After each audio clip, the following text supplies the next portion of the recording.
Health guide میں خوش آمدید۔ میں ہوں شاداب عباسی، آپ دیکھ رہے ہیں اردو پوائنٹ۔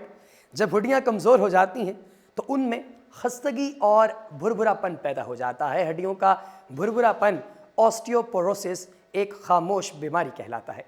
یہ اس وقت تک ظاہر نہیں ہوتی جب تک جسم کی کوئی ہڈی ٹوٹ نہیں جاتی۔ ہڈیاں جاندار بافتوں یعنی ٹیشوز کی مانند ہیں جو ہٹتی، ٹوٹتی، بدلتی، تبدیل ہوتی رہتی ہیں، چنانچہ انہیں افزائش کے لیے متوازن اور صحت بخش غذاؤں کی ضرورت پڑتی ہے، مثلا کیلشیم، ہارمون، حیاتین، دال یعنی وائٹامن ڈی، حرارے یعنی کیلوریز اور لحمیات یعنی پروٹینز وغیرہ۔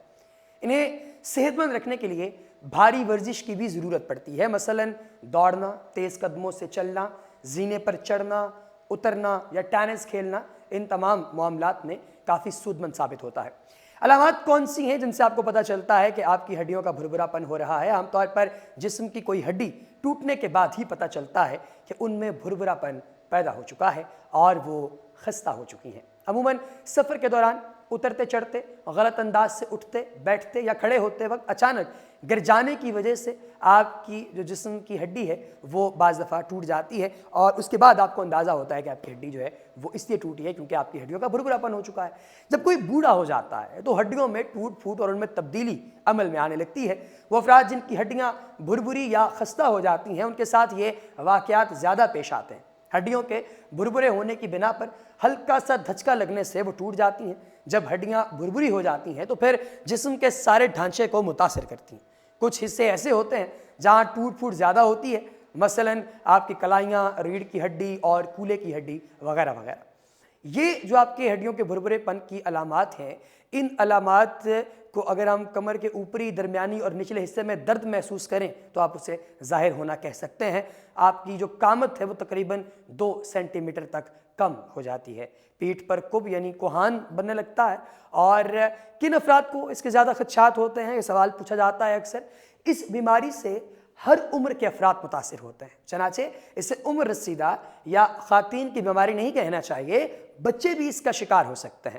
ہر 4 میں سے ایک مرد اور ہر 2 میں سے ایک 50 سالہ خاتون کے جسم کی کوئی نہ کوئی ہڈی اس وقت ٹوٹتی ہے جب وہ بھربھری ہو جاتی ہے۔ زیادہ تر کیسز میں بھربھری ہڈیوں کی بیماری کا علاج بآسانی کر لیا جاتا ہے اور اس سے بچا بھی جا سکتا ہے۔ علامات کی بنیاد پر اگر بروقت تشخیص کر لی جائے تو اس کے نتائج بہت اچھے نکلتے ہیں۔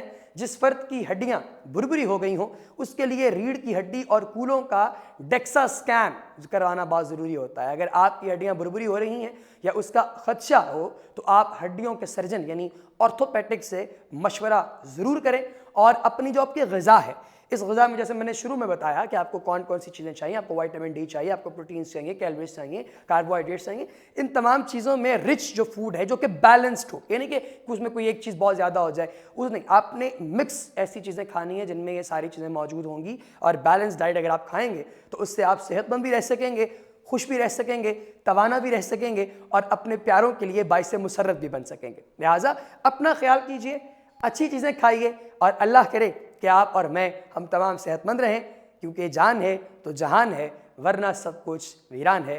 آپ سب کی سماعت اور نظارے کا بہت شکریہ۔ السلام علیکم۔